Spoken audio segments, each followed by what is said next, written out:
Hello, friends. This is Dave Hurwitz, Executive Editor at ClassicsToday.com, here with Dave's Faves. And today I want to talk to you about Brahms' Second Symphony. And this one has really been an ordeal. I've done all the others. I was waiting for this one to do last because, well, it's the one that, even people who don't normally do Brahms do the second, people who only had the opportunity to do one Brahms symphony. It's the most popular of all the Brahms symphonies. And I'm not really quite sure why, because it's my least favorite, frankly, of the four. And I don't say that to denigrate the music. It's splendid music. It's great, great, great music. But it just is I've never found it as interesting as the other symphonies. And so when I look for a great performance of the second, it's got to be something that really makes me sit up and take notice. And these do. Oh my goodness. There are so many good performances of it. And which one I like depends on how I feel on any given day. But there are a couple of them that I really, really prize above all others. And I'm just going to go for it and tell you it's this one, Jochum with the Berlin Philharmonic. It's mono. It's very good mono, but it's mono. It's a little congested, but it's you get exactly what's going on. And if you don't want mono, you can also get Jochum with the London Philharmonic on Warner, which is also wonderful. I don't think it's quite as exciting as this one, but it's just as perceptive and intelligent and beautiful and deep a performance. Now, why was the Second Symphony a little problematic for me? And I think, maybe for you, maybe in general. It is a very top-heavy symphony. It has two big, somewhat complex, emotionally ambivalent movements, followed by two enormously lighter, catchy, easy to deal with movements. Now that means it has a really zippy finale and a wonderful ending. Oh my goodness, it's a great ending. But it's hard. For me, it requires two kinds of effort, to listen to. And that took me a long time to adjust. The first movement, for example, it's very, very beautiful. It has wonderful, wonderful themes. And it seems quite sleepy and snoozy initially. There's one giant outburst at the beginning, and you have ya da da wah, which sounds like Beautiful Dreamer. I could never get Beautiful Dreamer out of my head whenever I heard the Second Symphony. Beautiful dreamer, wake unto me, like that. And it's like ya da da da da da da da, like this is the opening of the Second Symphony. And the counter statement of that theme is like a loud moment, and then it all just quiets down again. And the second subject it's a lovely cello duet based on the tune of Brahms' Lullaby. But then things get very interesting because the development section is one of the nastiest, gnarliest pieces of music that Brahms ever wrote. That da da da da. Oh my God, you're not going to believe where that goes.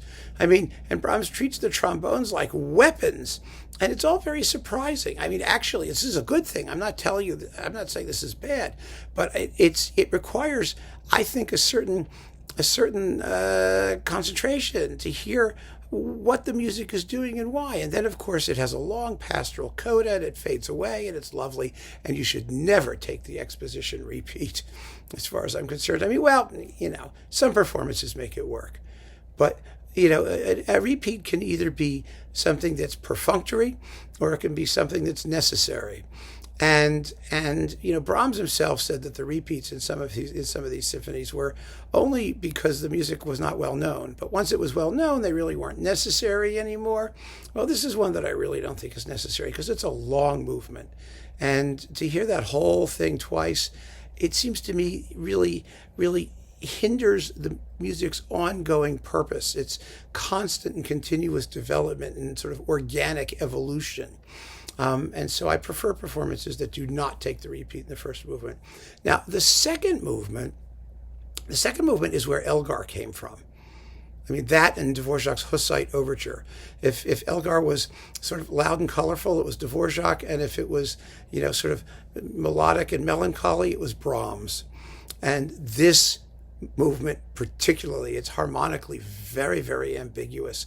And what's very interesting in the orchestration is that this is the only symphony Brahms wrote that uses a tuba. And he really uses the tuba a lot in the second movement in soft passages, because he treated the tuba as interchangeable with the contrabassoon, as something that you can put on the bass line.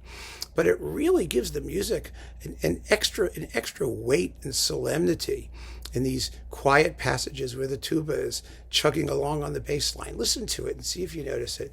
Then, of course, you've got the intermezzo-like scherzo, which is delicious and has no problem in the finale, which is wonderful. And there's only one trick to the finale, and that concerns the ending. Do you speed up or don't you? Brahms writes the music in a way. Well, he does actually indicate that it should be like, a little più vivace or something like that, a little bit more energy, but just a little, a little bit, not like craziness. And I like craziness. I really do. And this is one of the ones that has a little craziness at the end. It's dun da da da da dum pum pum pum ba da da da dum pum pum ba da da da da da da da da da da da like that. Oh, that's so much fun. And it really bothers me that people today just keep it this steady, unwavering beat, like they're saying, well, we wouldn't want it to be too exciting, would we? Well, yeah, I do want it to be too exciting. I want it to be wildly exciting, and this is wildly exciting. The other wildly exciting one, really, was Bruno Walter's mono one with the New York Philharmonic, which is equally marvelous. But and Bruno Walter's second, generally his remake, the Columbia one, they're very similar to these, actually. You have this sort of crazy earlier one in mono with a slightly more sedate, but not in any bad way, just a little bit more dignified remake in stereo with both conductors. It's a fascinating thing.